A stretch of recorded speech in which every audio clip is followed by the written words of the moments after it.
The first step in preparing to measure your target star to see if it shows the telltale dimming signature of a transiting planet is to understand the images that come back from the MicroObservatory telescopes. Scroll your screen so that the full image viewing window is visible along with the Analyze Images tab. If you're logged in, you can select My Requests to see your images listed by specific target and date observed. A single dataset will have a list of all the images you requested, along with one or more images labeled dark at the top of the list. More about those in a moment. When you click on an image, it will load into the viewing window.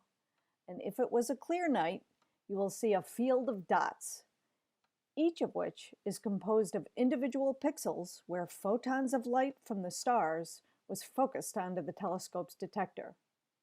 The brighter the star, the more photons collected, and the higher the pixel value at that spot on the detector. Zooming in on the image and moving the cursor shows that the brighter stars in the image have higher pixel values. You will make your brightness measurements by moving circular regions over the stars of interest.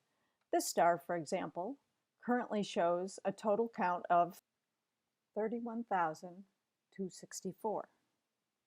But notice, if you put the measuring circle over a part of the image that looks dark, there is still a high total pixel count.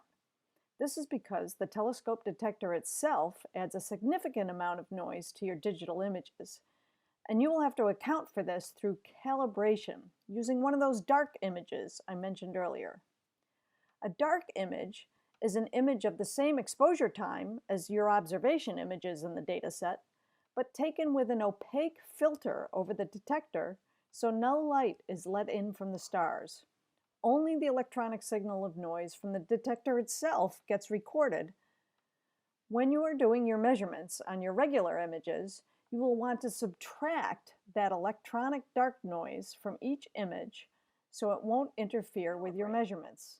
Notice how the total value of the yellow target circle goes down. The next tutorial will show you how to find the target star in your image.